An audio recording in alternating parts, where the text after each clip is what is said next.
Selamat datang di channel Lubang Horor. Jangan lupa like, komen, dan subscribe agar channel Lubang Horor ini terus semangat dan terus berkembang. Tanpa banyak basa-basi, ayo kita mulai ceritanya.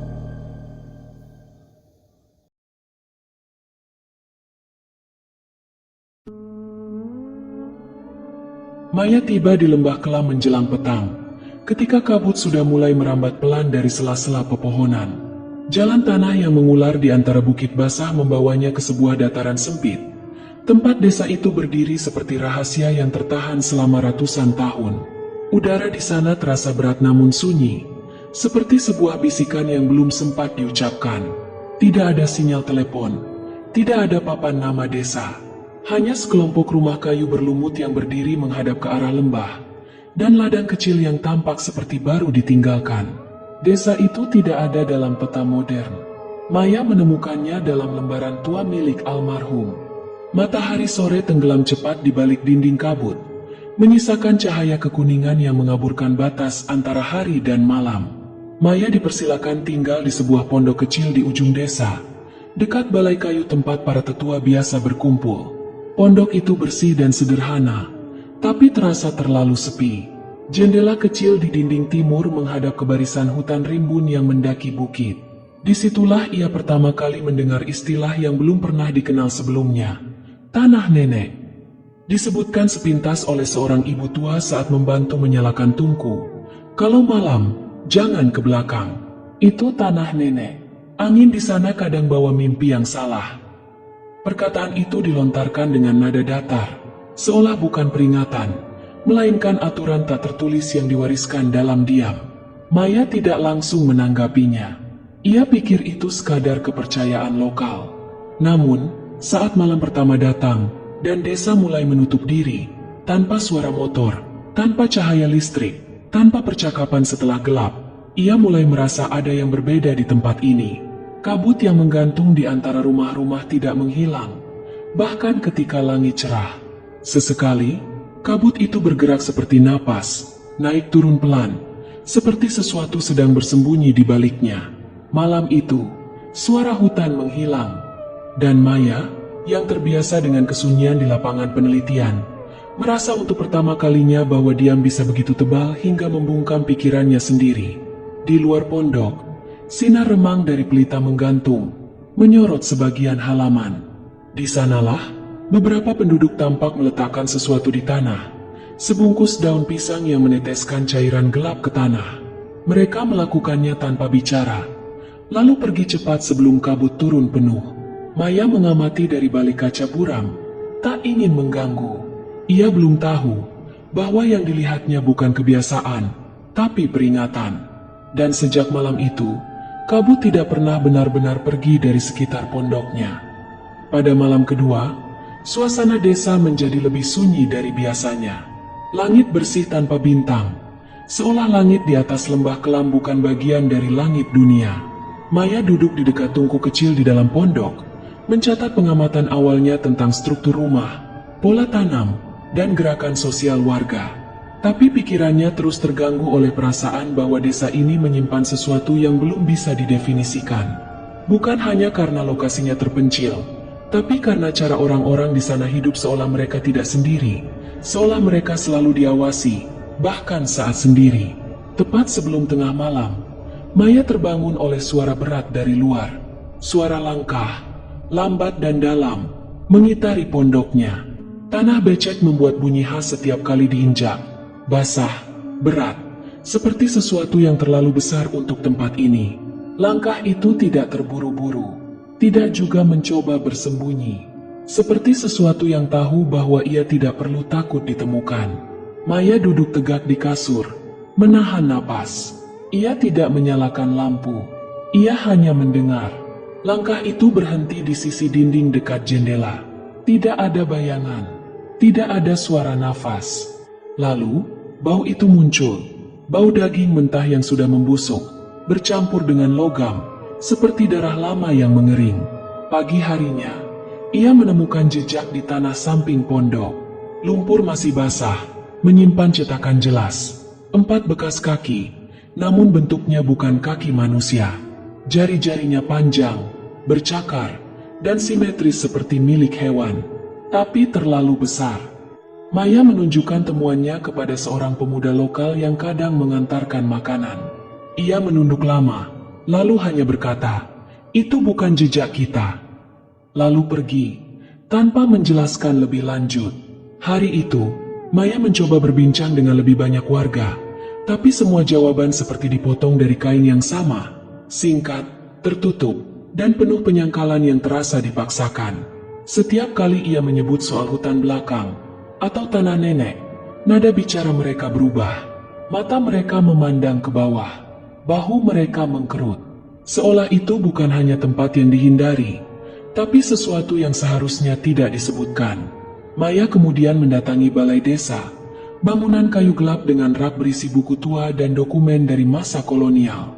Ia berharap menemukan catatan sejarah desa yang bisa membantunya memahami konteks budaya tempat ini. Tapi yang ditemukannya justru lebih membingungkan. Lembaran naskah usang dengan aksara lokal yang sebagian hilang dimakan jamur, berisi sketsa tangan kasar dari sesuatu yang menyerupai manusia, tapi dengan tubuh lebih tinggi dan tangan yang menjulur sampai ke lutut. Di bawah sketsa itu tertulis dalam aksara Latin, "Ketika tanah tidak lagi mengingat kita, mereka yang dilupakan akan kembali." Di malam kedua itu juga, suara langkah kembali. Mereka berjalan mengitari pondok dalam irama lambat, seperti ritual, seperti tarian yang sudah dilupakan oleh manusia. Bau anyir datang lebih awal malam itu, menyusup dari celah-celah dinding kayu, menetap di udara, tidak mau pergi bahkan setelah pagi menjelang.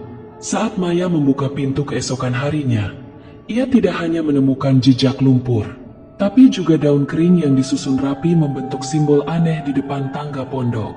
Seolah seseorang, atau sesuatu, ingin memastikan ia tahu, keberadaannya sudah disadari. Hari ketiga dimulai dengan kabut yang tidak biasa. Bukan kabut pagi yang perlahan memudar, tapi tirai putih kelabu yang menutupi seluruh lembah hingga siang menjelang. Udara menjadi lebih lembab, nyaris lengket, dan bunyi-bunyi alam seperti mengecil. Burung tidak terdengar, serangga menghilang, dan dedaunan pun seperti menahan napas. Maya menyadari sesuatu yang halus namun pasti. Suasana desa mulai berubah. Saat ia melangkah menuju perbatasan hutan, ia melewati beberapa rumah warga yang pintunya tertutup rapat. Tidak ada suara aktivitas. Tidak ada anak-anak berlarian seperti kemarin. Hanya satu suara yang ia dengar, gesekan halus dari daun-daun yang jatuh satu persatu, terlalu lambat, seolah waktu bergerak lebih berat di tempat ini. Maya menyusuri jalur kecil ke arah utara desa, tempat ia sebelumnya melihat batas yang disebut warga sebagai tanah nenek. Jalur itu dibatasi dengan tumpukan batu kecil dan anyaman daun palem kering. Tidak ada pagar, tidak ada tanda resmi, hanya struktur sederhana yang terasa seperti peringatan dari masa yang lebih tua dari bahasa. Ia tak melewati batas itu, hanya berdiri beberapa meter dari garis. Di kejauhan, antara celah kabut, tampak samar bayangan pohon-pohon tua dengan batang yang terlalu besar dan terlalu diam. Lalu, terdengar suara yang aneh, bukan suara hewan, bukan juga manusia. Seperti bisikan dari jauh, tapi tidak berasal dari satu arah. Kata-kata yang tidak bisa dimengerti, namun nadanya menyerupai nyanyian duka. Sore harinya, Maya melihat sesuatu yang membuat darahnya turun perlahan. Seorang anak kecil berdiri sendirian di dekat garis batas hutan. Ia mengenal anak itu. Pernah dilihatnya 2 hari lalu, duduk di pangkuan ibunya saat upacara makan bersama. Tapi kini bocah itu berdiri diam, mematung, menatap hutan. Maya mendekat perlahan, menyebut namanya, tapi tidak mendapat respons. Saat jarak tinggal beberapa langkah, Maya mendengar suara lirih yang keluar dari mulut anak itu. Seolah ia sedang berbicara, tapi bukan pada Maya. Matanya tetap menatap ke dalam kabut. Mereka bilang, "Kau bukan orang luar." Suara itu bukan milik seorang anak, bukan juga dewasa. Suaranya datar, terlalu sepi, dan terlalu tua. Ketika Maya menyentuh bahunya, bocah itu langsung tersentak, lalu menangis keras dan berlari kembali ke desa, tanpa menoleh sedikit pun. Sisa hari itu Maya habiskan dengan membaca ulang catatan lapangannya. Tapi sesuatu dari tatapan anak itu tertinggal. Kalimat ganjil yang melayang-layang di kepalanya. Katanya kau kembali. Malamnya, desa mengadakan ritual kecil. Maya tidak diajak, tapi ia melihat dari kejauhan. Warga membawa baki berisi potongan daging mentah, lilin kecil, dan sesaji daun yang dibakar, lalu meletakkannya dalam lingkaran batu di sisi barat desa, tepat di tepi kabut. Prosesinya hening. Tidak ada doa, tidak ada tepuk tangan, hanya gerakan tubuh yang lambat dan hikmat, seperti menenangkan sesuatu yang sedang lapar namun belum bangun. Saat Maya mencoba mendekat setelah mereka bubar, ia mencium bau amis yang mengganggu, bukan dari daging itu, tapi dari arah hutan. Udara membeku seperti tadi sore. Ranting-ranting di tanah bergeser perlahan tanpa angin. Dan di balik semak, tak jauh dari batu-batu sesaji, Maya melihat sekelebat bayangan, tinggi, kurus, dan bergerak kaku seperti kayu tua yang dipaksa berjalan. Sosok itu berdiri terlalu lama, seolah sadar sedang dilihat, lalu memudar ke balik kabut sebelum Maya sempat bereaksi. Malam itu, hujan turun dengan ritme yang tidak biasa, bukan rintik atau deras, melainkan serangkaian tetes besar yang jatuh lambat dan berat, seperti satu persatu dijatuhkan dengan sengaja. Suara mereka menimpa atap seng pondok Maya dengan irama lamban yang menciptakan kecemasan aneh, seolah sesuatu di luar sedang menghitung waktu. Pondok kayu yang ditempatkan khusus untuk tamu penelitian itu berdiri terpisah di ujung desa, menghadap hutan yang kabutnya kini tak pernah sepenuhnya menghilang, bahkan saat siang. Maya mencoba menenangkan diri dengan membenahi catatan, tapi pikirannya terus kembali pada sosok tinggi yang ia lihat kemarin, bayangan yang terlalu tegak, terlalu diam, dan terasa bukan bagian dari dunia ini. Lentera minyak di atas meja mulai bergetar kecil, bukan karena angin, tapi seperti merespons getaran halus dari lantai. Lalu terdengar suara pertama, ketukan, bukan dari pintu, tapi dari dinding belakang. 3 kali, pelan, berat, berirama. Maya membeku, lalu senyap. Ia mencoba membujuk diri bahwa itu suara kayu memuai karena hujan, atau hewan malam yang tersesat. Tapi beberapa menit kemudian, suara itu terdengar lagi. Kali ini dari jendela sebelah. Lentera tiba-tiba meredup meski minyaknya masih cukup. Cahaya yang tersisa hanya cukup untuk menampakkan siluet bayangan yang mulai muncul di luar jendela. Tubuh kurus tinggi menjulang, kepalanya miring seperti patah, dan matanya tidak tampak, hanya rongga hitam, seperti cekungan tanah basah yang tak memantulkan cahaya. Bayangan itu berdiri diam. Lalu sesuatu mulai menarik pintu, bukan mendorong, bukan mengetuk, tapi menarik kasar, seperti tangan besar yang tidak sabar, menggores kayu dengan kuku atau tulang yang keras. Suaranya menusuk, gesekan kasar di permukaan pintu, diiringi nafas berat yang tidak berirama. Maya mengambil lentera, tangannya gemetar, dan perlahan melangkah mundur. Ia tahu tak ada yang akan mendengar jika ia berteriak. Desa telah sunyi sejak malam jatuh, seolah semua orang tahu malam ini bukan untuk manusia. Goresan itu berhenti, lalu suara langkah. Maya tidak tidur malam itu. Ia duduk memeluk lutut hingga fajar mulai datang. Meski langit tidak benar-benar cerah, kabut tetap menggantung rendah. Pagi harinya, saat ia membuka pintu, goresan yang panjang dan dalam menghiasi kayu. Bukan seperti cakaran binatang, tapi seperti torehan dari kuku besar yang kering. Di tanah basah di depan pondok, tampak jejak kaki besar, panjang, cekung, dengan 5 jari, tapi terlalu panjang untuk manusia dan terlalu simetris untuk hewan. Ia tidak bilang apa-apa pada warga, tapi saat ia berjalan ke pusat desa, salah satu tetua hanya menatapnya lama, lalu berbisik lirih. Mereka tidak biasa mengetuk 2 malam berturut-turut. Kalau sudah mengetuk, biasanya tidak berpamitan lagi. Sejak malam ketukan itu, Maya kehilangan waktu. Ia mencatat, tetapi tidak ingat kapan. Ia makan, tetapi tidak tahu rasa. Dan setiap kali ia memejamkan mata, matanya bertemu lagi dengan bayangan di balik jendela, tinggi, sunyi, dan seakan bersedih. Di desa, semua seolah kembali seperti biasa, tapi Maya mulai menyadari perbedaan kecil. Warga berbicara dengan suara rendah. Mata mereka selalu menunduk ketika berjalan melewati jalur hutan. Anak-anak tak lagi bermain di halaman. Dan di balai desa, daging sesaji kali ini diganti. Bukan hanya potongan mentah, tapi potongan hati hewan atau sesuatu yang lebih besar, lebih gelap. Maya memutuskan untuk bertanya. Ia mendatangi rumah paling tua di desa. Rumah kayu beratap rumbia yang ditumbuhi lumut, hampir menyatu dengan tanah. Di sana tinggal seorang lelaki tua kurus dengan kulit seperti kulit pohon dan mata yang memerah konstan seolah tidak pernah tertidur. Namanya Pak Daun. Awalnya, Pak Daun menolak bicara. Tapi saat Maya menyebut kata tanah nenek, wajah lelaki itu mengeras. Ia tidak memarahinya, hanya duduk perlahan, lalu berkata pelan seperti sedang bercerita kepada seseorang yang sudah tahu setengah dari jawabannya. Dulu, sebelum ada desa, sebelum ada manusia, tempat ini bukan milik kita. Yang dulu tinggal di sini bukan hewan, bukan juga arwah. Mereka, kami panggil leluhur, bukan karena kami keturunan mereka, tapi karena mereka mengira kita adalah keturunan mereka. Menurut Pak Daun, leluhur bukan makhluk gaib, tapi sesuatu yang lebih tua, lebih diam, dan lebih tak terjelaskan. Mereka tak terlihat di siang hari. Mereka tak berbicara, hanya mendekat saat malam, saat kabut mulai turun. Dulu, orang-orang datang membangun desa karena tanahnya subur. Tapi pada tahun pertama, 7 bayi lahir tanpa suara, tanpa mata, dan 7 warga dewasa menghilang tanpa jejak, selalu pada malam dengan kabut paling tebal.